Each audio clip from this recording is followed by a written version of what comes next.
नमस्ते इंडिया। तो आज हमारी बुक लिस्ट में एक नई बुक ऐड हुई है जिसका नाम है the power of subconscious mind by doctor Joseph Murphy.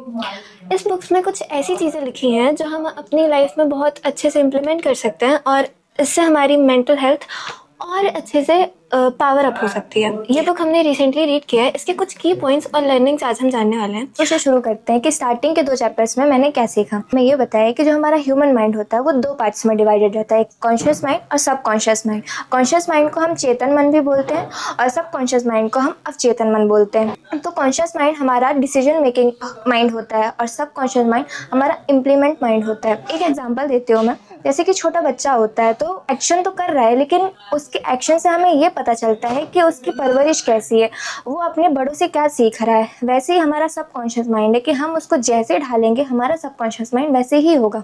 इसमें बहुत अच्छी चीज़ लिखी हुई है कि change your thoughts and change your destiny.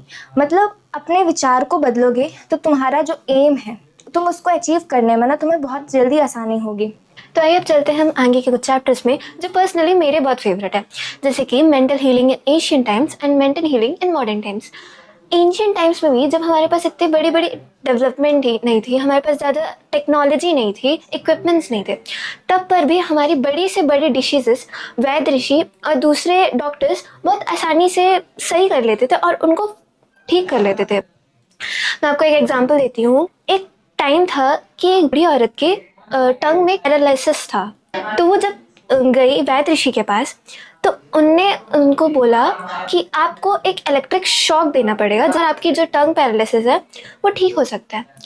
उनने जस्ट प्रिटेंड किया कि वो उनको शॉक दे रहा है इलेक्ट्रिक, और उनकी जो 40 साल की डिसीज़ थी, 40 साल का उनको प्रॉब्लम था, वो सिर्फ और सिर्फ 4 मिनट में नॉर्मली ठीक हो गया। इससे पता चलता है कि हमारा जो सबकॉन्शियस माइंड है उसकी कितनी पावरफुल है और वो कितनी इफेक्टिव है हमारे ऊपर। तो अब बात करें अगर हम मॉडर्न टाइम की, मॉडर्न टाइम में भी हम सेम चीज़ को ही फॉलो कर रहे हैं और आज के भी जो डॉक्टर्स हैं वो सबकॉन्शियस माइंड की पावर को यूज़ करके ही लोगों के जो एक भ्रम होता है कि हमारी ये प्रॉब्लम अब ठीक नहीं हो सकती है, उसको अपने सबकॉन्शियस माइंड के साथ खेल के उसको ठीक कर रहे हैं। आते हैं लास्ट चैप्टर की तरफ। हमें एक छोटी सी चीज़ जानने को मिलती है कि हमारे सबकॉन्शियस माइंड और ह्यूमन बिहेवियर्स के बीच में क्या रिलेशंस है। एज एन एस्पिरेंट मैंने कई बार fears, self doubt, under confidence और इनसिक्योरिटीज़ फील की हैं।